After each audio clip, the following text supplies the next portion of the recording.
In the bustling heart of a quaint seaside town, where the waves whispered secrets to the shore, lived a young woman named Alara.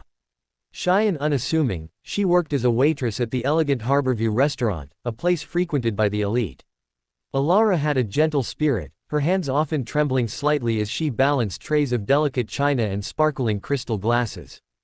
But what set her apart was her secret gift: fluency in sign language, learned from years of caring for her deaf grandmother. Little did she know, this skill would soon intertwine her life with one of the town's most enigmatic figures, a billionaire named Victor Langston, whose world revolved around his beloved, yet isolated, mother, Amelia. One crisp autumn evening, as golden leaves danced outside the floor-to-ceiling windows, Victor and Amelia entered the restaurant. Amelia, elegant in her pearl necklace and soft white blouse, moved with a quiet grace, her silver hair pinned in a sophisticated updo. Victor, tall and impeccably dressed in a navy suit, guided her arm gently, his eyes scanning the room protectively. They were seated at a corner table overlooking the ocean, the soft glow of wall sconces casting a warm halo around them. Alara approached, notepad in hand, her heart pounding as she always did with high-profile guests. "Good evening," she said softly, her voice barely above a whisper. But when Amelia looked up, her blue eyes meeting Alara's with a spark of curiosity, something shifted. Amelia raised her hands, signing fluidly, "Hello, dear.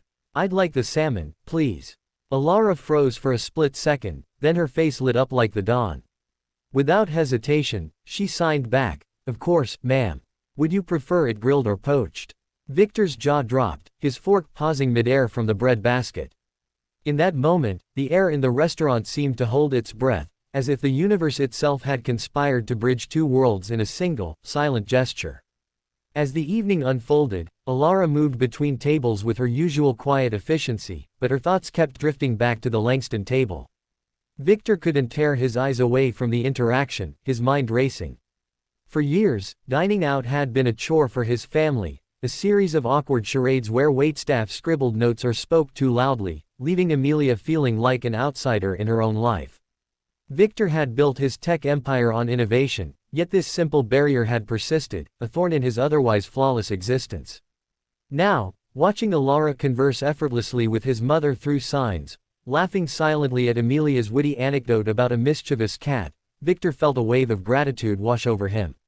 Amelia's face, often etched with polite endurance, now bloomed with genuine joy, her hands flying with animated energy as she described the flavors she craved. Alara nodded, signing back recommendations with the poise of an old friend. The herb-crusted salmon pairs beautifully with the Chardonnay, light and crisp, like the sea air. Victor leaned forward, his voice low and earnest when Alara returned to take his order. How did you learn that?" he asked, his usual commanding tone softened by awe. Alara blushed, tucking a stray curl behind her ear. "My grandmother," she replied simply, her fingers itching to sign but holding back out of shyness. "She taught me everything." As she jotted down their selections, Victor's gaze lingered, seeing not just a waitress, but a quiet heroine who had unlocked a door long sealed shut. The meal arrived, plates artfully arranged with garnishes of fresh microgreens and lemon wedges.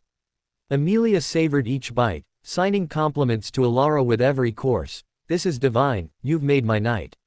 Alara's cheeks flushed deeper, but inside, a flicker of confidence ignited, warming her like the candlelight flickering on the white tablecloth. Midway through dessert, a decadent chocolate lava cake that oozed warmth like a shared secret, Victor cleared his throat, drawing Alara aside as she cleared a neighboring table. The restaurant hummed with clinking silverware and murmured conversations, but in that alcove by the bar, it felt like they were the only two people in the world.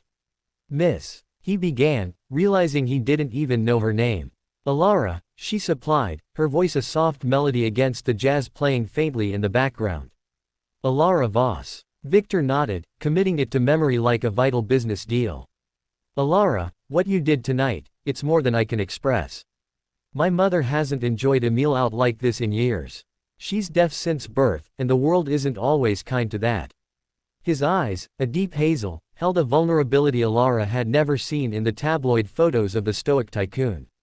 She shifted uncomfortably, her gray uniform suddenly feeling too stiff. "It's nothing, really. Just being seen, you know. We all deserve that." Victor smiled, a rare, genuine curve of his lips that transformed his features from handsome severity to boyish charm.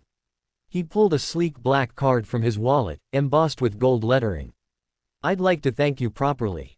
Dinner, tomorrow night, my treat. For you and your grandmother, if she's willing." Alara's eyes widened, her mind flashing to the empty evenings sped reading by lamplight. I don't know," she stammered, but Amelia, overhearing with the intuition of someone attuned to vibrations, signed insistently from the table, "Say yes, dear.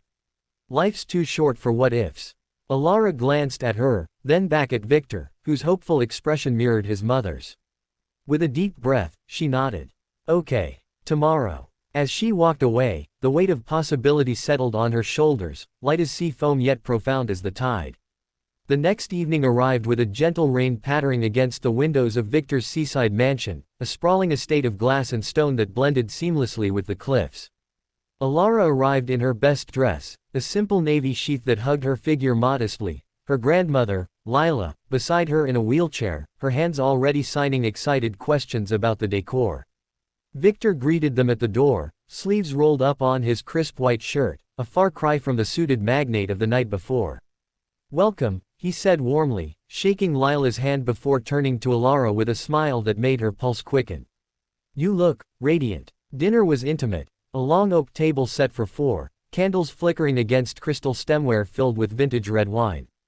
The chef, a Michelin-starred talent poached from Paris, presented courses that told stories, seared scallops evoking ocean depths, truffle risotto-like whispered earth secrets.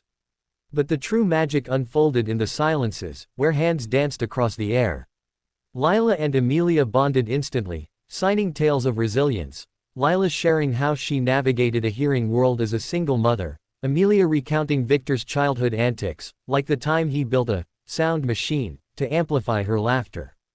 Alara watched, her shyness melting as Victor engaged her directly, asking about her dreams beyond waitressing. "I love stories," she confessed, her fingers tracing the rim of her glass. "Especially ones where the quiet ones get to speak." Victor leaned in, his voice husky. "Then tell me yours." As the rain softened to a drizzle, laughter filled the room, signed, spoken, felt in the chest. For the first time, Alara felt truly heard, her words weaving into the fabric of lives far grander than her own, yet achingly similar in their longing for connection. Weeks blurred into a tapestry of unexpected invitations, garden teas where Amelia taught Alara advanced signs for flowers and birds, boardroom lunches where Victor sought her input on accessibility features for his latest app. Alara's world expanded, her once timid steps now carrying the rhythm of newfound purpose. Yet doubts lingered like shadows at dusk. Was this real, or a billionaire's fleeting whim?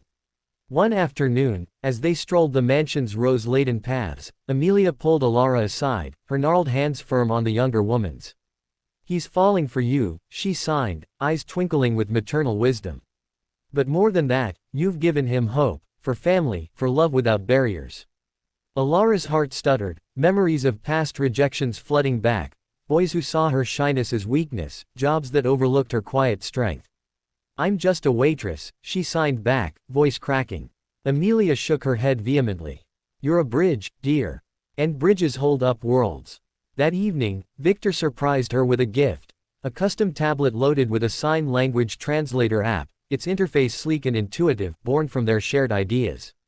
"For your grandmother," he explained, but his eyes said more, "for us."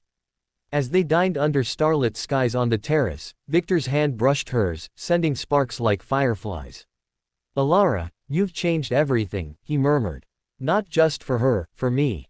In that vulnerable admission, Alara saw the man behind the empire, a son desperate to honor his mother's legacy, a heart yearning for someone who could sign his silences. The night deepened, and with it, the roots of something profound took hold, fragile yet fierce.